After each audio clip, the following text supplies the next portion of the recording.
ಮೋದಿಯವರು ಮತ್ತು ಟ್ರಂಪ್ ಇಬ್ಬರು ಬಹಳ ಸ್ನೇಹಿತರಾಗಿದ್ದಿದ್ರೆ ಫೋನ್ ಮೇಲೆ ಅವ್ರು ಹೇಳಬೇಕಾಗಿತ್ತು, ನಮ್ಮ ದೇಶದಲ್ಲಿ ಇರ್ತಕ್ಕಂಥ ಏನು ಮೈಗ್ರೇಟ್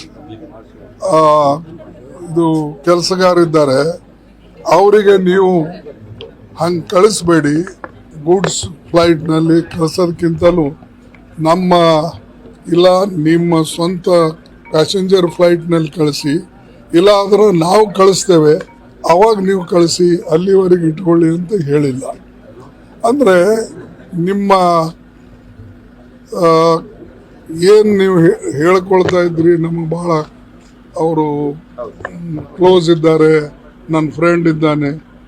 ಯಾರೇ ವ್ಯಕ್ತಿ ಫ್ರೆಂಡ್ ಒಬ್ರಿಗೊಬ್ರು ಫ್ರೆಂಡ್ಶಿಪ್ ಇದ್ರೂ ದೇಶದ ಫ್ರೆಂಡ್ ಇರಬೇಕಲ್ಲ. ಮುಖ್ಯ ಇರೋದು ಎಲ್ಲರೂ ಕೂಡ ಒಬ್ರಿಗೊಬ್ಬರು ಪರಿಚಯ ಇರ್ತಾರೆ, ಅದರ ಅರ್ಥ ನಮ್ಮ ದೇಶದ ಬಗ್ಗೆ ಅಷ್ಟೇ ಕಾಳಜಿ ವಹಿಸ್ತಾರೆ ಅಂತ ಇಲ್ಲ. ಅದಕ್ಕಾಗಿ ಮೋದಿಯವರು ಯಾವಾಗಲೂ ಸ್ವಲ್ಪ ಮುಂದೋಗೇ ಮಾತಾಡ್ತಾರೆ ಮತ್ತು ಅದಕ್ಕಾಗಿ ಅವರಿಗೆ ಸ್ವಲ್ಪ ಸುಳ್ಳು ಹೇಳತಕ್ಕಂಥದ್ದು ಅವರಿಗೆ ಸ್ವಲ್ಪ ಹ್ಯಾಬಿಟ್ ಇದೆ. ಅದಕ್ಕಾಗಿ ಅಂಥ ರಿಸಲ್ಟ್ ಏನು ಬರೋದಿಲ್ಲ. ಮತ್ತು ಈಗಾಗಲೇ ಅವರು ಹೆದರಿಕೆಯನ್ನು ಹಾಕಿದ್ದಾರೆ.